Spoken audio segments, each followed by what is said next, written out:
It's the best, man. I gotta say, in my journey, trying to figure out, you know, the hardest thing for us to do in this transition phase of our lives is finding purpose, passion, and mission. And I already knew that I had a passion and a drive towards helping others. So I was like, okay, I leaned into that, and being able to see somebody that's in the same path achieve the success and walk across that stage and get that doctorate. That's one of the most important things any of us could ever ask for. Seeing somebody on the same path and having that path, because you know what matters most to us is Green Berets. The boots on the ground perspective. If they were taking the enemy, if they were taking the fight to the enemy and succeeding, then I know I can do it. I know that I can be successful, and you're doing that for so many of us. So Jonathan, thank you for being here today, because this episode, we're going to dive into your entire life and how you chose your path for your next endeavor, because a lot of us don't think of education as being something that we can pursue after our time in service. I know that I was hesitant at first. I took that job the first 7 months I was out, and I was like, wait a second. No, like I'm built for something more. Reach for the impossible. So let's dig in, man. Yeah, I'm excited. Thank you for having me. Yeah, brother. Tell us about your journey when it came to hanging up that Green Beret. How did you first start developing your next path? Sure.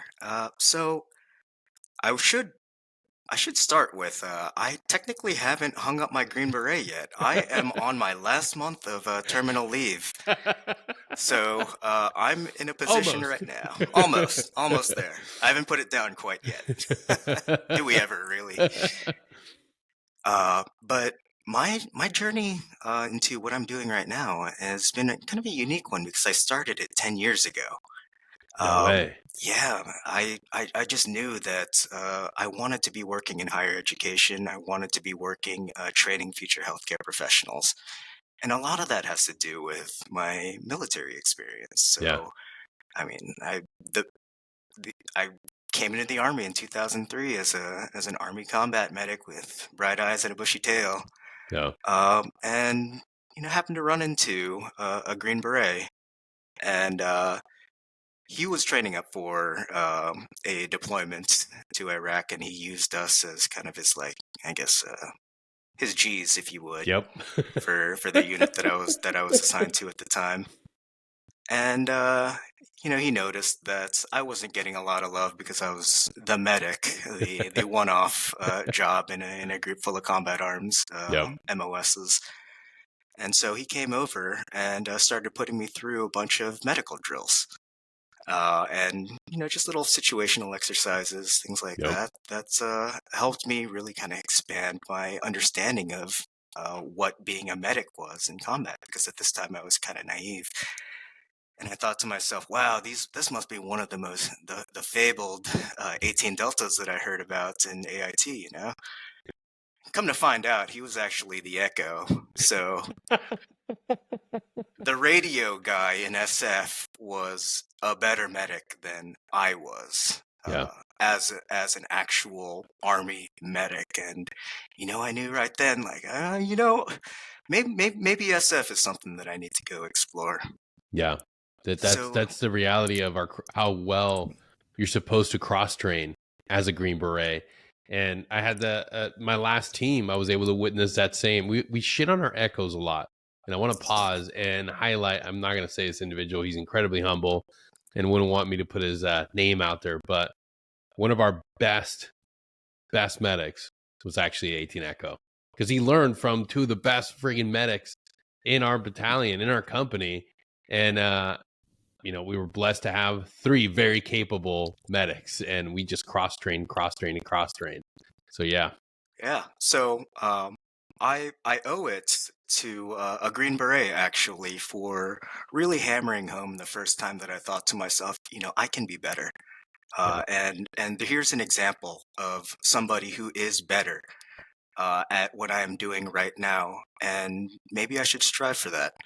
Yeah. So fast forward, and I go on to 15-month deployments, route clearance medic, accompanying my combat engineers, just getting blown up left and right. Yeah. Stay the course was awesome. Let me tell you, especially for route clearance packages. Yeah. What time was this? 2006, This would have 2007? been 05, 06, and then some overlap from '07 into '09. Yeah. Yeah. Those are hard times. Yeah, there were hard times, big bombs, Yeah. and loud booms. But I started noticing that a lot of my my buddies were getting their bells rung quite a Yeah. bit, and you start seeing some changes in them over time. And instead of dealing with the catastrophic multi-system trauma patients that Yeah. they had trained me for and set my expectations to see, we saw those from time to time.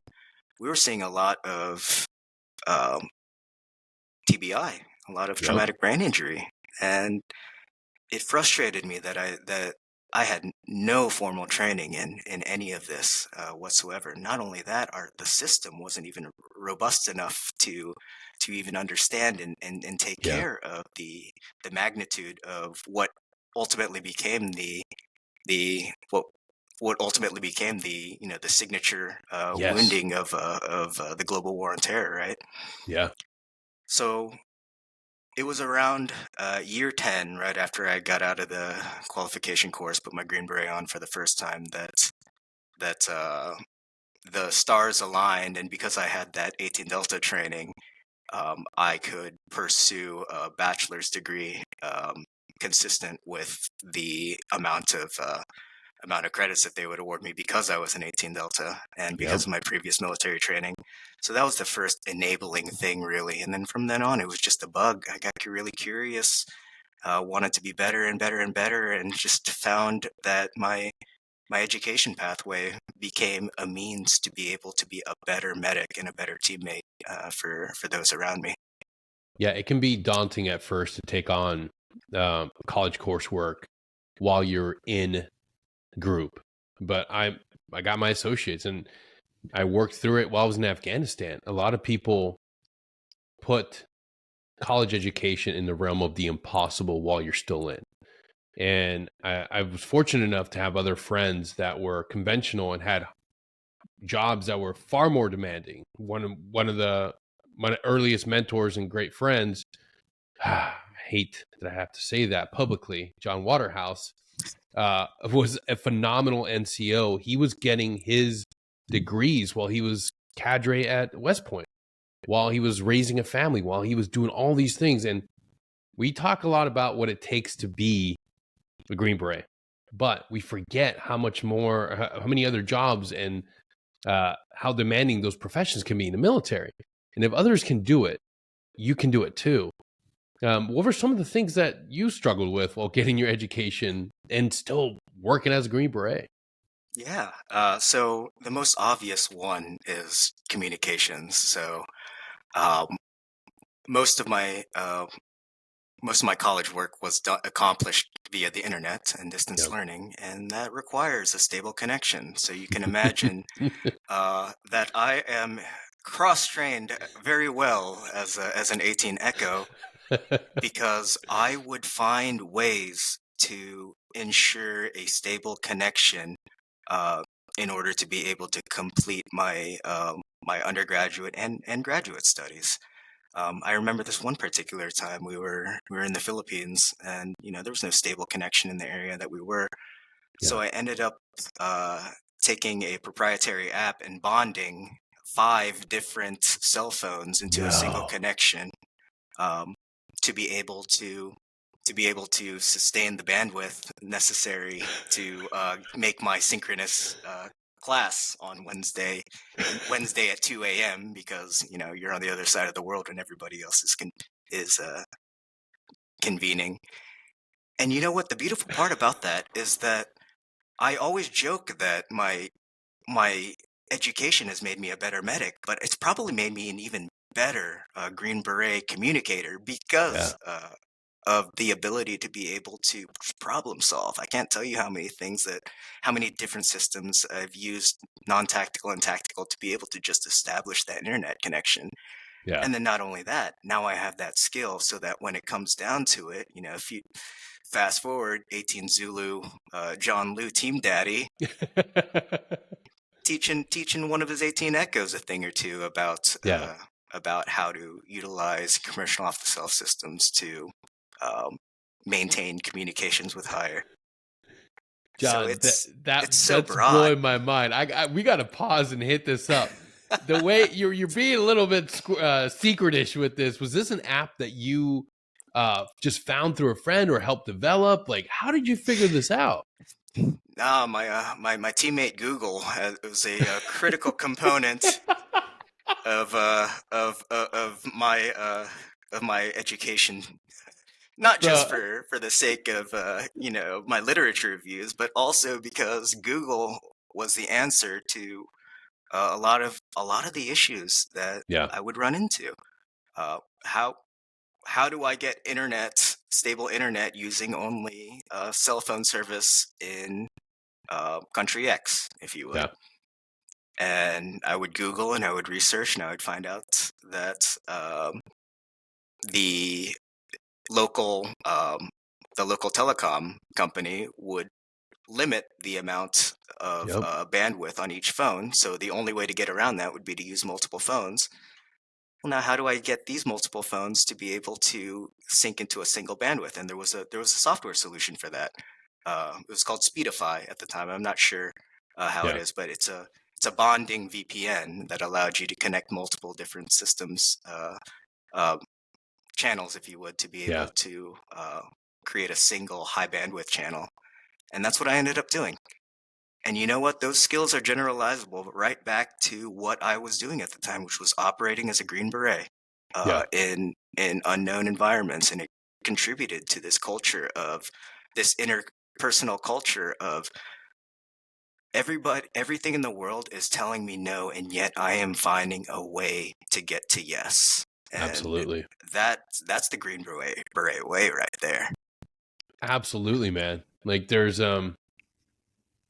we when we transition, we tend to forget how many times we made the impossible possible. And Hmm. I send that message out all the time. If you get out and you get into a profession that's quaint, slow moving, and easy, you're going to hate it. You need to be as a Green Beret, you need to be challenged.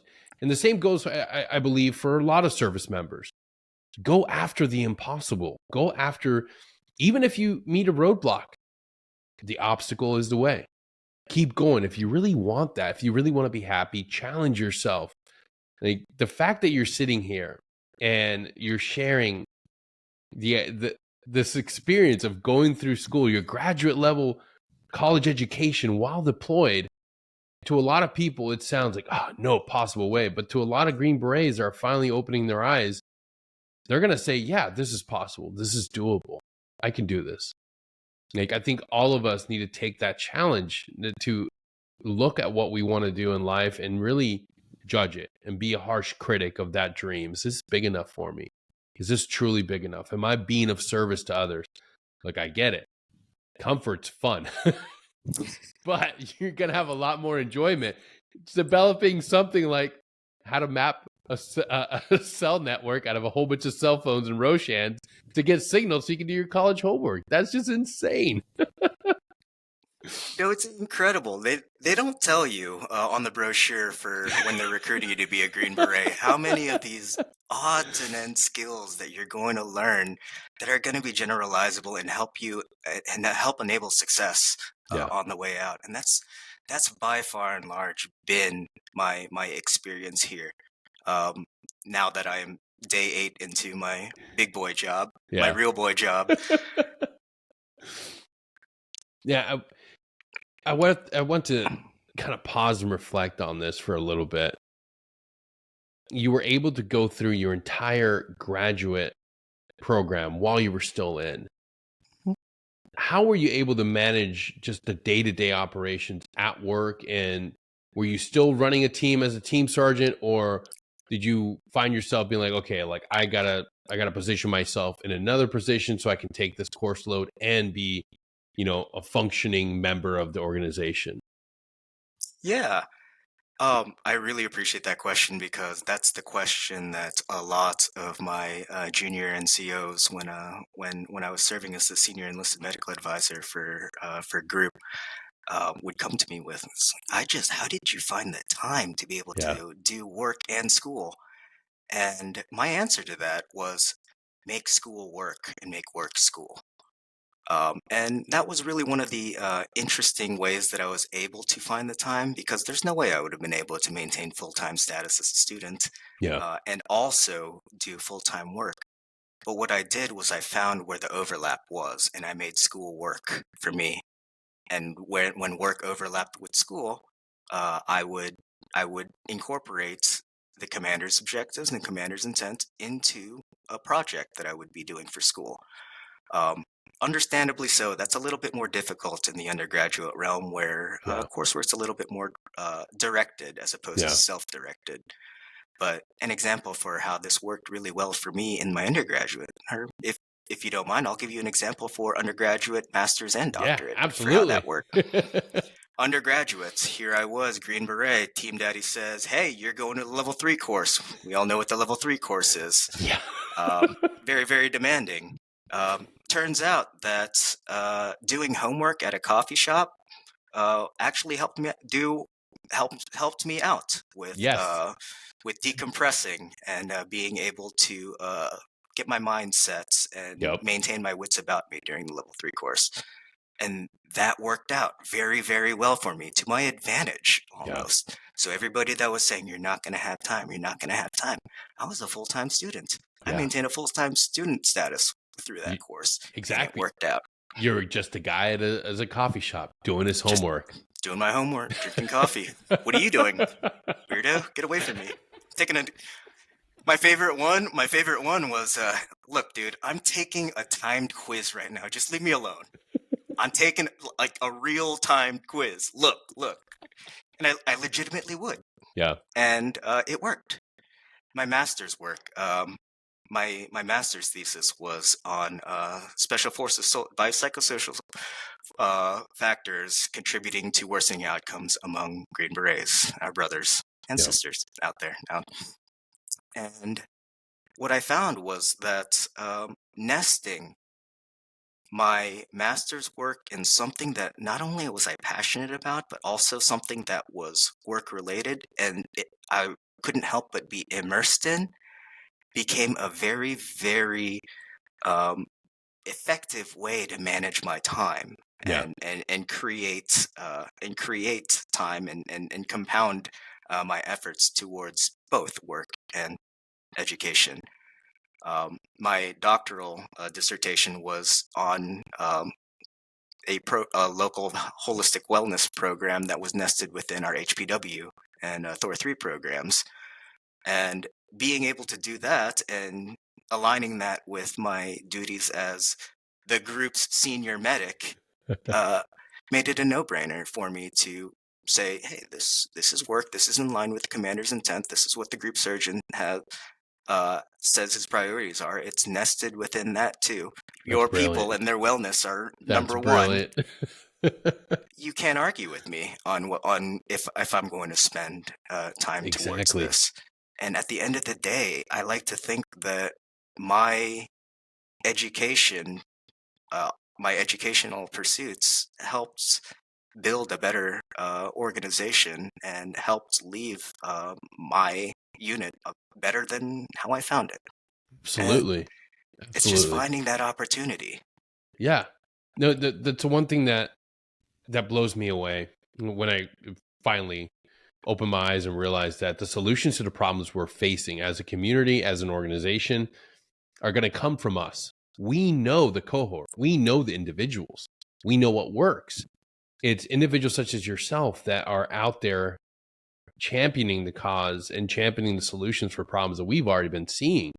And that's what we need more of our brothers and sisters to do. Like, look for your passion in your next endeavor and make sure that it's nested in being of service to other people, at least being able to give back with your intelligence, with your work, and being able to say, like, hey, here's proof. Here's right here. Look at this. Read this. This is some answers to what we're all dealing with. That's just It's phenomenal. And being able to tie that back while you're still in and being able to see the benefit within your guys, that's amazing. That's something that so many of us forget. Like, you can improve your foxhole each and every day. Each and every day. And I think a lot of people that would detract from getting an education in the army, some of them would submit to us that, oh, education isn't the answer. It's not the end all be all. No, no, of course it's not. People are the answer. People are the answer Yeah. to the world's most wicked problems. Education is a tool. Yes. And it's up to you to be able to understand the limitations and the advantages of that tool and to apply it effectively. And as it turns out, we have a way within our society to be able to teach you how to apply an education towards a specific or generalized task. Yeah. And that route is academia.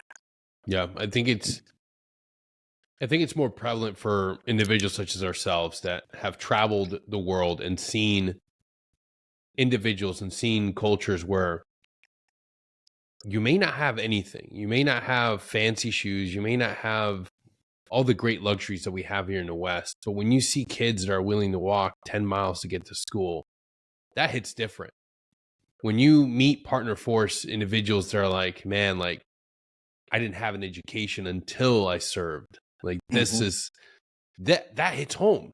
That's one of the biggest things. Like, and certainly for me, being a first generation American, like, I knew intimately what an education will provide me and for the kids that I someday have. Like, having that ability to say, like, holy shit, like, here's something I worked so hard my entire life in service to our nation. I have these benefits. To not use them is like a slap in the face to me. Like, dude, people have died trying to get a basic education. Go do it. You have the benefits. I mean, it's terrible to say, but literally there are children getting mauled by hippos on the way to school. Yes. Because they're trying to get to school. Yeah. And here's this opportunity for you. And it kills me that there are so many barriers, be it personal or institutional or organizational, that prevent somebody from just saying, you know what, let me take a chance on this. Let me try it. And it's not going to cost me anything, maybe a little bit of time, you know? Yeah. Yeah. And that's the thing that we ultimately have to understand. Time is that big factor that arguably is the most important one. Do you want to waste your time partying? Do you want to waste your time playing video games and then getting out of the military and then saying, like, what do I have to show for it? Some cool photos.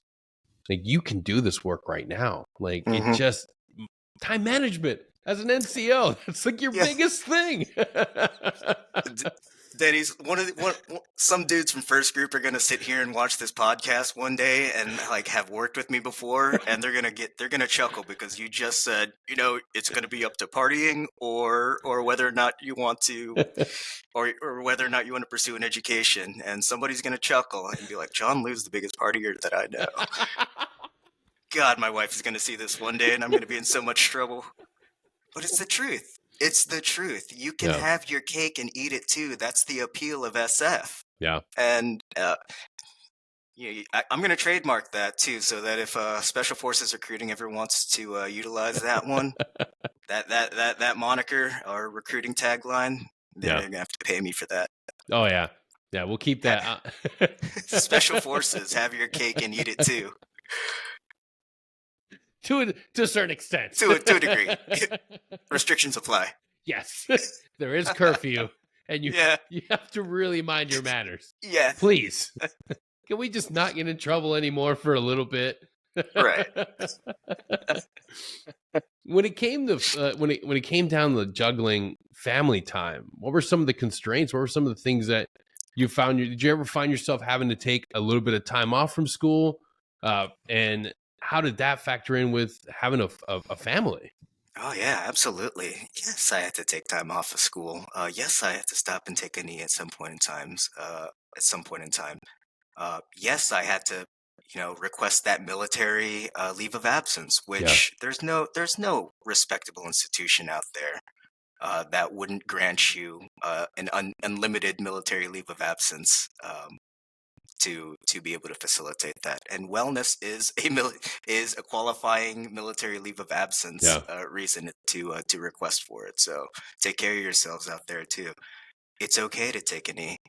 On the family side, it I was fortunate in that my wife is she's a harder ass than I am, and she ended up starting her doctoral program at the same time I did as well. No way. Yeah, Damn. she actually worked full time, raised the kids, held the family fort down. As an orthopedic nurse practitioner, started her DNP program, and then proceeded to have two more children during that program. So much as I guess the whole purpose of me being on here right now is if I can do it, so can you. My mantra on the family side was, well, my wife can do it, so can I. Yeah. What's my excuse? Yeah. I'm just it for me. It's literally go out with the boys or hunker down and do your assignment and Yep. the required reading. For her, it was. Well, I gotta feed the kids. I gotta put them down. They're gonna wake up in the middle of the night. Now I gotta do X, Y, Z to keep this house afloat. Yeah. So it wasn't a choice for her. She had to do both. Oh my God. I can only imagine the amount of coffee and the amount of just constant support that you guys had to provide for each other. I know you're a humble Green Beret, but I'm pretty sure like it's a family when a family's going through education at the same time, it's all hands on deck across the board. And we don't always show what it's like or talk about the support that we receive at home. Yeah. I know I couldn't be going to school, running a business without my wife.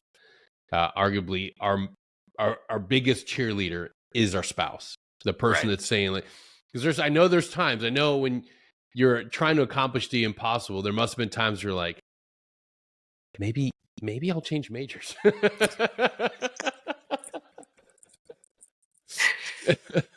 I thought about it a lot. I thought about actually leaving my doctoral program at one point. Really? When it became a lot.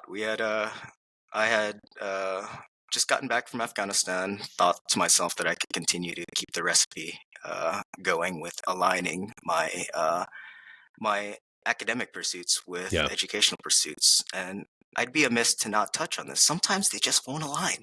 Yeah. Sometimes they just won't align. And so I was a year successful into my team sergeant time. I had another year, and that was a year into my program, my doctoral program. And then I was told that I was going to have a third year in position as a team sergeant, and that was kind of the impetus for me taking a moment and really reflecting on, am I going to be able to do this at the same time? And ultimately, what I ended up doing was taking an extended military leave of absence. And taking a pause. Now's not the right time. And absolutely. Yeah, being a team sergeant and getting that third year, that's if you're not part of the regiment, special forces is unique because even though there's a captain, even though there's a warrant, and those individuals are vital, like the team lives and breathes because of the team sergeant. That is the individual that will ultimately take all those guys and bring them home and get everything ready for them to train and demobilize and then come right back and do everything all over again. There's a reason why those guys go in there bright-eyed, bushy-tailed, and then within 2 to 3 years, it's all gray. It's just all gray hair. This is all a filter right now. Like, I'm telling you right now, I've got a great friend. He had a great, beautiful head of hair. Now he's got like the 1980s detective balding, and it's all gray. And it's a stressful job. It demands so much, and it's completely understandable taking a knee from school. So hats off to you, man. That's insane. And that actually came as a conversation between myself and then some external stimulus too as well.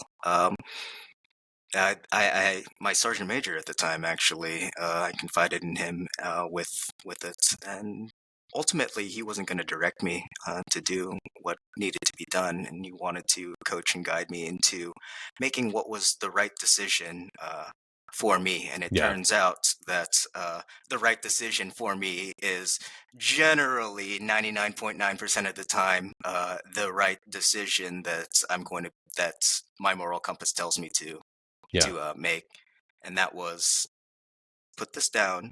It'll be here. You can pick it back up in its entirety when you're ready to pick it up again. But this team needs you right now. absolutely. Yeah, it's important to highlight that while you're getting your education and you're still on a team, you're still working in the military, you have control of the situation. It's not like you enroll and it's like I just have to continue going. You can pause. You can take that knee, understand that your goal is ultimately to graduate. It doesn't have to be this friggin' sprint. It's a marathon. When Hmm. things get crazy, when a deployment comes up, pause, reevaluate, talk and reach out to your academic advisors. Be willing to communicate with the people that are supporting you on your journey. Um, when you made that decision, did you feel hesitant or were you at peace with it and like, hey, I'm going to come back within a year. By the time this team starting position is done, I'll move up to the next job and I'll be able to take my education back under my control. You know, it's really hard for any Green Beret or anybody with this kind of personality to acknowledge one's own limitations. Yes. That's a very, very difficult pill to swallow, especially when they're confronted with it for the first time. Um, and perhaps it wasn't confronted for the first time, but certainly you realize that Yeah. you have to address this for the first time. And that was the first time where I had to acknowledge that, hey, this is a conflict, and I my ability to be present is finite. Mm, It's absolutely finite. yeah. And right now, I'm in the red. I'm completely in the red on this account, and something's gonna give. Yep. Something's gonna give. Whether it's me, whether it's a relationship that I had, whether it's my team, whether it's the mission, or whether it's my academic career. I can't do all of this right now. Yep. So really just acknowledging and giving myself grace and compassion and saying, I can't do all this right now, but that's okay. And accepting that has been one of the more important skills that I've had to purposefully develop. And I say purposely develop because Bingo. that is not something that just, Yep. I just picked the skill up. No, you got to work on it. I'm telling you, as a GB, you got to work on that every single day. That should be GB 101. We should start teaching dudes in the Q course. Acknowledge what your limitations are. Yep. You're going to expand. You're gonna grow. Your capacity is going to grow, but you are always going to have limitations. And when you exceed those limitations, you will fail. That's the whole purpose of training, right? Yep. Well, guess what? The human body and the psychosocial aspects of wellness are exactly the same way. If you exceed those limitations, something's going to fail. And unfortunately, when we're talking about our health and the relationships around us and the things and responsibilities that we have to balance in life, almost all of those are no fail situations too. Yeah. But the beautiful thing is that those interests, those things, those aspects of life, not all of them have to be paid attention. They don't have to be paid attention to at all times. Um, and that's the beauty of recognizing your limitations and giving yourself grace when you can't be present for one thing in particular, because you have to be present for another competing interest, be that the team in this particular scenario that we're talking about.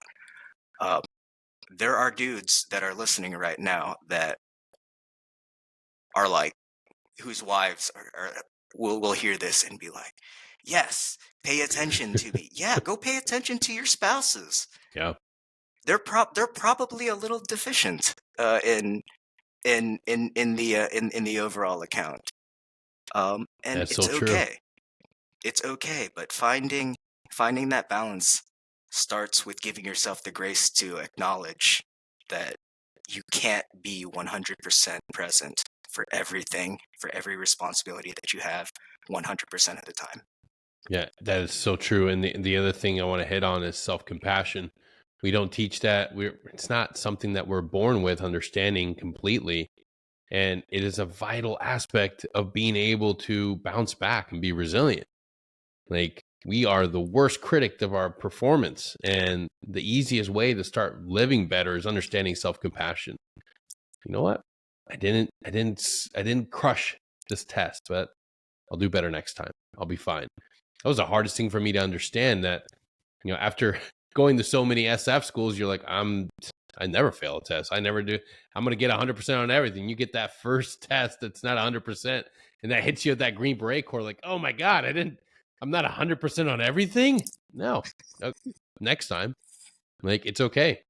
Yeah. You'll do better next time. And so many of us need to understand that and hear that and really internalize it. Be kind to yourself. Be willing to say, hey, wait a second. Like, I can't take, and I get it. I still struggle with it every single day. I want to do everything for everyone. But the reality is, you only have so much time, and you only have so much focus and attention on a daily basis. It's okay to say no. That Mm-hmm. was one of the hardest concepts to learn. It's okay to say no, because we're trained to always, hell yeah, yes, I'm going to do Yes. that. Turn right, salute the flag, execute, right? With violence. Absolutely. Man, what were some of the things that you leaned on in that period in time to kind of like bring yourself back to, like, okay, I need to let go of this. I need to refocus and get my strength back, get Lou back to being 100%. I know I Yeah. found mindfulness and meditation and have now cultivated that spirit realm in my faith. What are some of the things that you leaned on? So certainly. So my doctoral work was in behavioral health, and really that's in pursuit of a career in wellness. I leaned very, very heavily on finding purpose in Mm, everything that I do, because idle hands are a bad place for me. yep. And I'm venturing to say that there's a lot of us out there listening Yep. right now that are like, that's when I get in trouble. Um, so I leaned very heavily on this idea of exploring who I was, and really finding what my identity truly was.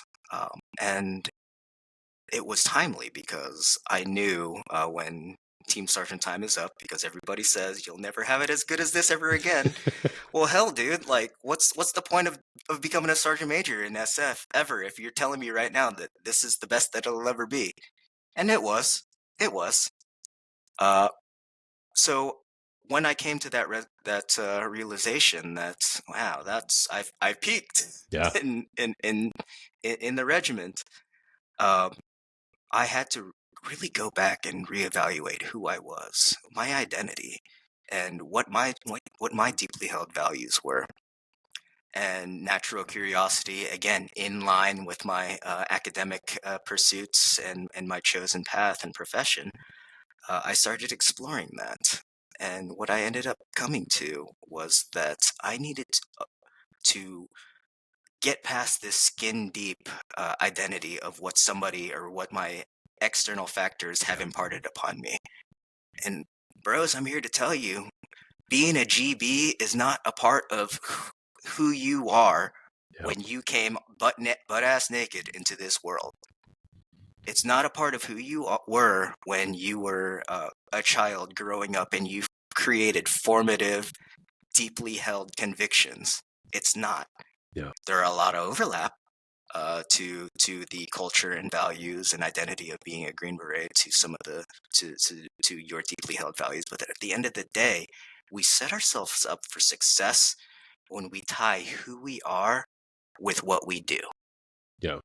and we have to have that discussion and acknowledgement that being a Green Beret is going to come to an end. Yeah. It's going to come to an end one day. And if I tie my identity and who I am to this and it comes to an end, knowing that it's coming to an end, what else is there after that? You go into an identity crisis. And there Which are is all like the sorts of different number one things. thing that so many of our guys are dealing with. I talk about it all the time. I was fortunate. I made it into a treatment center. And that's when I was confronted with the understanding that I had to address the identity. I Hmm. didn't know who I was. And arguably, a lot of our guys are dealing with that same thing.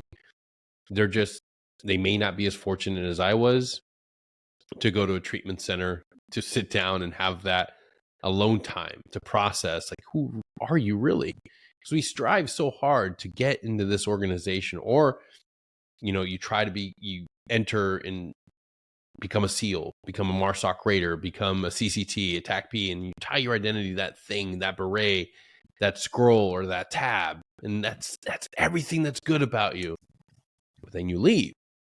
Yeah. And then you're sitting there, and now you're surrounded by alcohol and maybe prescription drugs and maybe other recreational drugs. And that's what you lean into to help that heal that wound. And the reality is, you just need time and space, and really dig deep. And only you can do that work.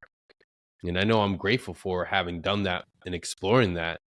When you went through, did you have that crisis of identity, or were you able to, because of your education, because of what you were studying, were you able to kind of like put a finger on that pulse and actually, okay, understand it, and like not and avoid that crisis point, so to speak? I actually had that crisis points and then deliberately made the decision to focus on making my studies a focus of Yeah. why I went into that crisis point. Um, so a lot of it's experiential learning when you're trying to get degrees while active duty, Dude, yes. and Yeah. that's ultimately what drove my curiosity. Which, I mean, that's a side point right there, but an important one to make. Same Do here. something that catches your interest. Yeah. Like study that. Whatever's interesting to you, study that. And I found myself in a position like, wow, who the hell am I, and what Yeah. am I gonna be when I grow up? Yeah. Because the clock's a ticking, and I'm not sure what I want to do yet.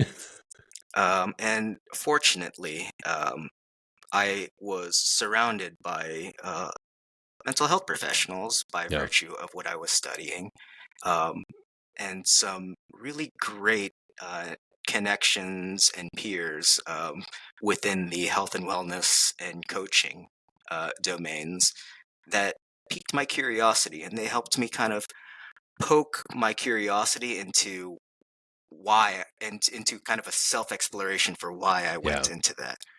And then curiosity took the rest of it. I think that was the most effective way for me to deal with that and come to realization, and then ultimately um, create the circumstances for me to pull myself out of it and reaffirm myself and make myself, a better version of who I was than at that period in time. Yeah. I think it's important that we highlight this, and guys, if you're listening, pause on that and just kind of like let that marinate in. Like, when you're going through something, and yeah, I was guilty of it too. I didn't want to look up. I didn't want to research. I didn't want to even just go to Google and start putting in the search query for what I was dealing with. But when you start going through this process of feeling like you're losing your identity, you're leaving behind the greatest thing on earth, lean into that, search into that, be willing to read new concepts, be willing to dive into Brene Brown's books, and pick up operator syndrome to understand what you're dealing with physically as well as what you're dealing with mentally. And then let your curiosity take you towards a path of healing, and then asking for help and advocating for help. Because let me tell you, if you've done this job for 10, 15, 20 plus years, there are some things that you have to address, whether it's mental health wise or physically. Be willing to be vulnerable and ask the right questions. Your time's going to end. You might as well start arming yourself with knowledge, because that's truly like one of the most freeing things when you understand that doctors don't just know the answer to everything. You have to go there with questions and have some sort of self-advocacy in order to get the answers you're seeking. Otherwise, You're going to end up in the VA system just taking whatever pills they throw at you. Hmm. And that's not a fun experience. Yeah. Um, my professional curiosity is all about empowering others to take charge and Yep. of their own health and well-being. And we're moving away from this healthcare model of directed healthcare where you're just Yep. told what to do.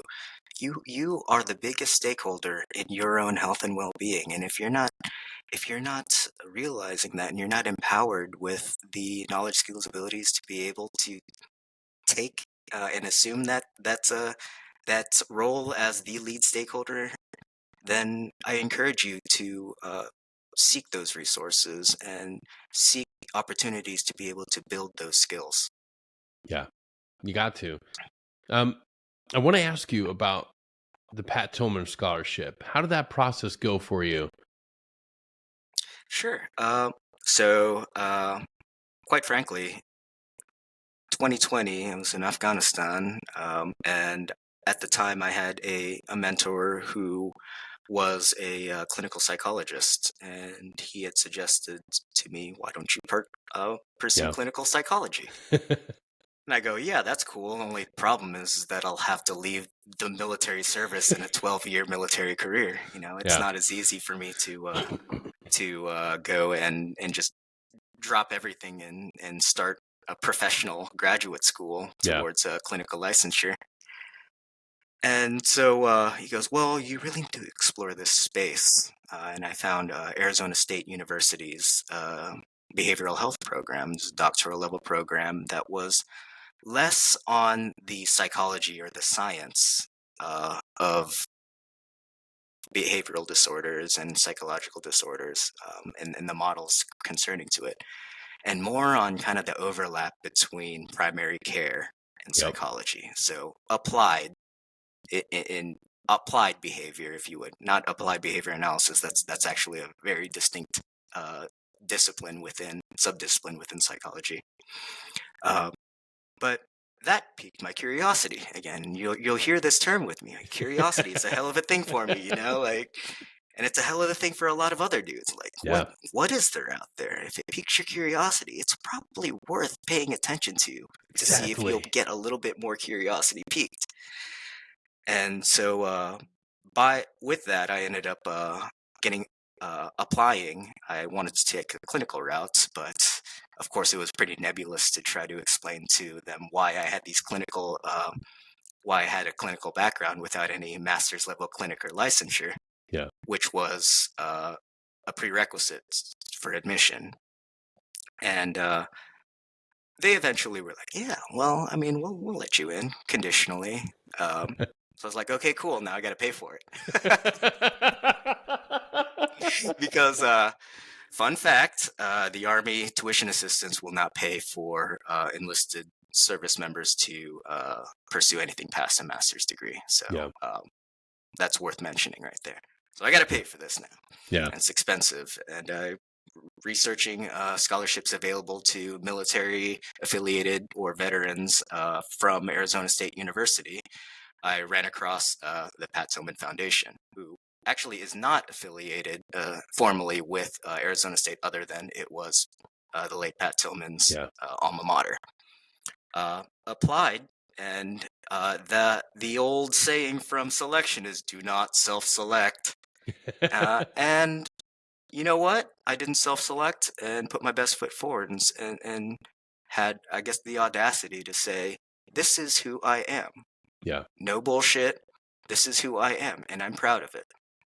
And if I could give a little piece of advice to one thing that's I'm recognizing is making me successful in transition, is recognize where you come from and give yourself the grace again to acknowledge that yes, you are awesome and special for having gone through so- and earned a Green Beret.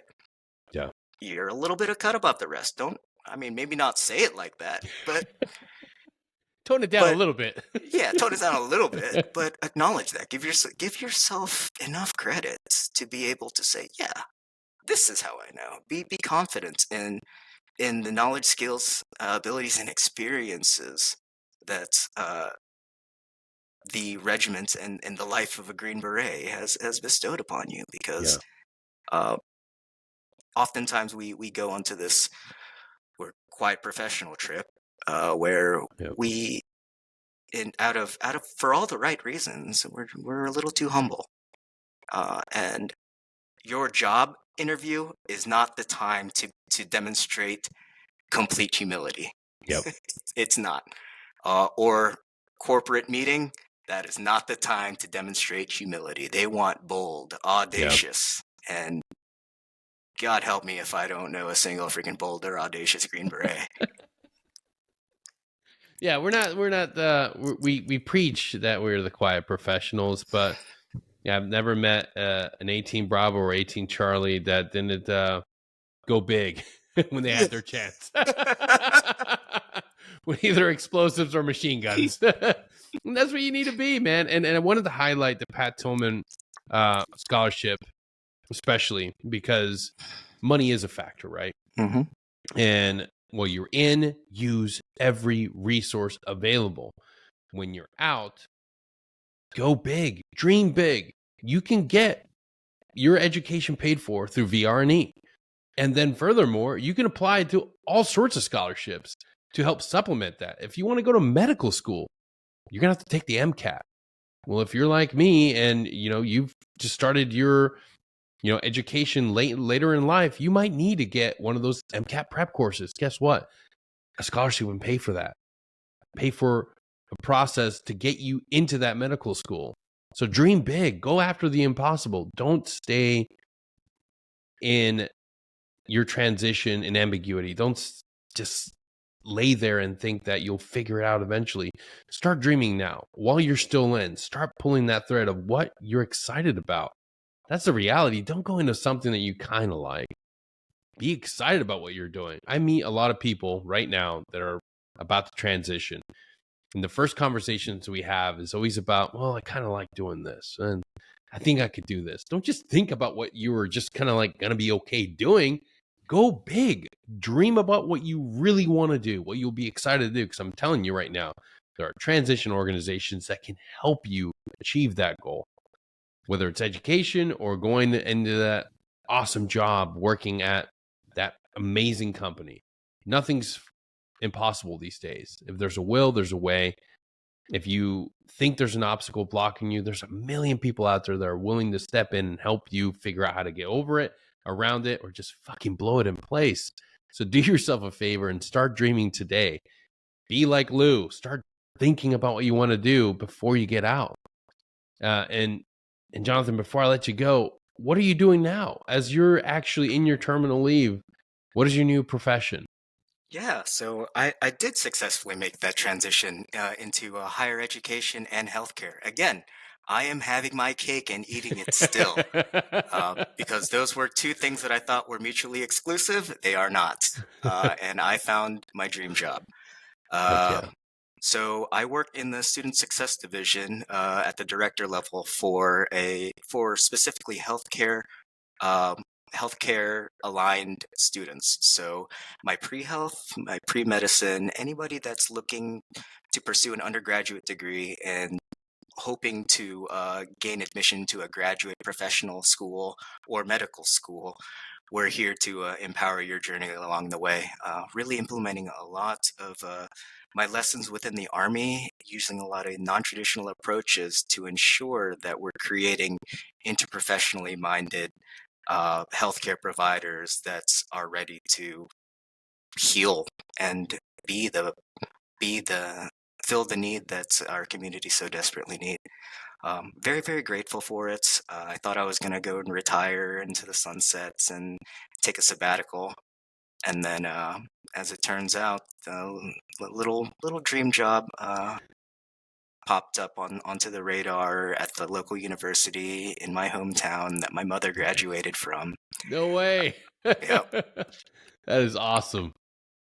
and it's more to follow. I'm really excited with what we're doing over here. That's awesome. Well, you're an amazing person to have in the network. If you guys have any questions, I'm gonna put you through straight through the Lou. because I have a feeling that more and more of our soft professionals and conventional brothers and sisters are looking to get involved in healthcare, especially in well-being and mental health, because like I said earlier, the solutions to our problems are up to us to find. And some people don't like talking to individuals that don't have that lived experience. And we're seeing more people lean into peer-to-peer support, lean into these avenues of well-being that are built by communities of individuals that represent us. So I cannot wait to see what the future holds for you, brother. And I think that you're going to get a lot of people reaching out to you. Do you mind if we put your LinkedIn out there for people to reach out if they have Yeah, questions? absolutely not. Please do. Please reach out to me, whether it's questions about higher education, healthcare professions, or even the Pat Tillman Foundation, because they were a huge piece as to why I was able to pursue what I was pursuing. And you know what? I think if I could just insert kind of a little experience with Pat Tillman Foundation, Absolutely. um, the best part of it was that PTF. They helped me realize that I'm not alone in trying to find a better version of myself and trying to make this world a little bit better in my own little sector of fire. So I have a lot of respect for my fellow scholars and for the staff that are just doing amazing things over there. And I encourage anybody that's maybe not sure how they're going to fund a program and is a military veteran or military affiliated. It's also open to military spouses to take a look at the Pat Tillman Foundation and the Tillman Scholarship. Awesome. Lou, thank you so much for being here today, brother. Again, if you guys have any questions or just want to get some info on how to go about getting your graduate level education, hit Lou up, hit him up on LinkedIn. And if you go to the episode description, there'll be a link right there to click. And then it's up to you to make that contact. To all of you listening, thank you for tuning in today, and we'll see you all next time. Until then, take care.